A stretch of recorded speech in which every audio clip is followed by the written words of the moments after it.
ఇవాళ sitting MP మొన్నటి వరకు 7 వాళ్ళ చేతుల్లో ఎమ్మెల్యేలు ఉండే, ఒక్కడు కూడా ఊర్లలోకి వస్తలేడు, ఒక్కడు కూడా కారుకు ఓటు అడుగుతలేడు. అంటే ఆ పార్టీ చచ్చిందా లేకపోతే వీళ్ళు వదిలేసిండ్రా అని నేను అడుగుతున్నా. మోడీకి తాకట్టు పెట్టిండ్రు.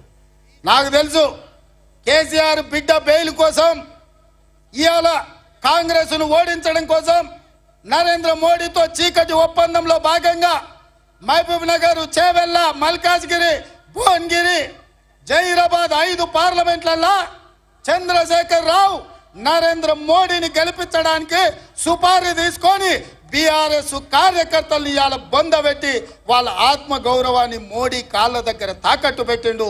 బీఆర్ఎస్ నాయకులారా మీరు ఆలోచన చెయ్యండి. లక్షలాది మంది కార్యకర్తలు ఇతర పార్టీలు జైలుకు పోయినప్పుడు కేసీఆర్కు దుఃఖం లేదు.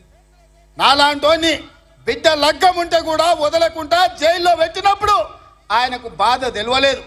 కానీ బిడ్డ జైలుకు పోగానే మోడీ దగ్గర తెలంగాణను తాకట్టు పెట్టిండు. ఇది తెలంగాణ ఆత్మ గౌరవానికి మంచిదా? ఒక్కసారి ఆలోచన చేయండి. బీఆర్ఎస్ కార్యకర్తలారా, బీఆర్ఎస్ నాయకులారా, ఆత్మ పరిశీలన చేసుకోండి. 5 నిమిషాలు గుండెల మీద చేసుకొని ప్రశాంతంగా ఆలోచన చేయండి. ఎందుకు చంద్రశేఖర్ రావు ఇవాళ మీ పార్టీని తీసుకెళ్లి మోడీకి, బీజేపీకి తాకట్టు పెట్టిండు? ఇవాళ మహబూబ్ నగర్లో ఎందుకు బీఆర్ఎస్ వాళ్ళను బీజేపీకి ఓట్లు వేయమంటుడు? ఇవాళ చేవెళ్లలో బీఆర్ఎస్ నాయకులను బీజేపీలకు లొంగిపోమంటుండు. మల్కాజ్గిరిలో మీ ఓట్లు బదిలీ చేయండి అని చెప్తున్నాడు. భువనగిరిలో ఎందుకు చెప్తుండు? జహీరాబాద్లో ఎందుకు చెప్తుండు? ఎందుకంటే ఈ 5 సీట్లు మొత్తం 14లో ఈ 5 సీట్లు మనం గ్యారెంటీగా గెలుస్తాం. ఈ అన్నిటిని దెబ్బతీస్తే రేవంత్ రెడ్డిని దెబ్బతీయొచ్చు అని ఒక ఆలోచన చేస్తున్నాడు.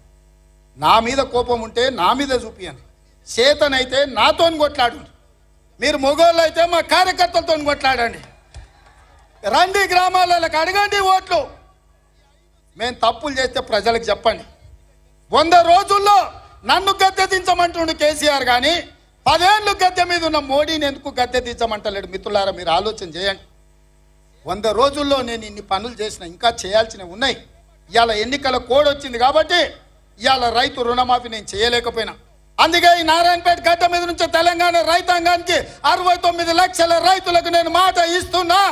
ఆగస్టు 15 తారీఖు లోపల 2 లక్షల రూపాయల రైతు రుణమాఫీ చేసి తీరుతా.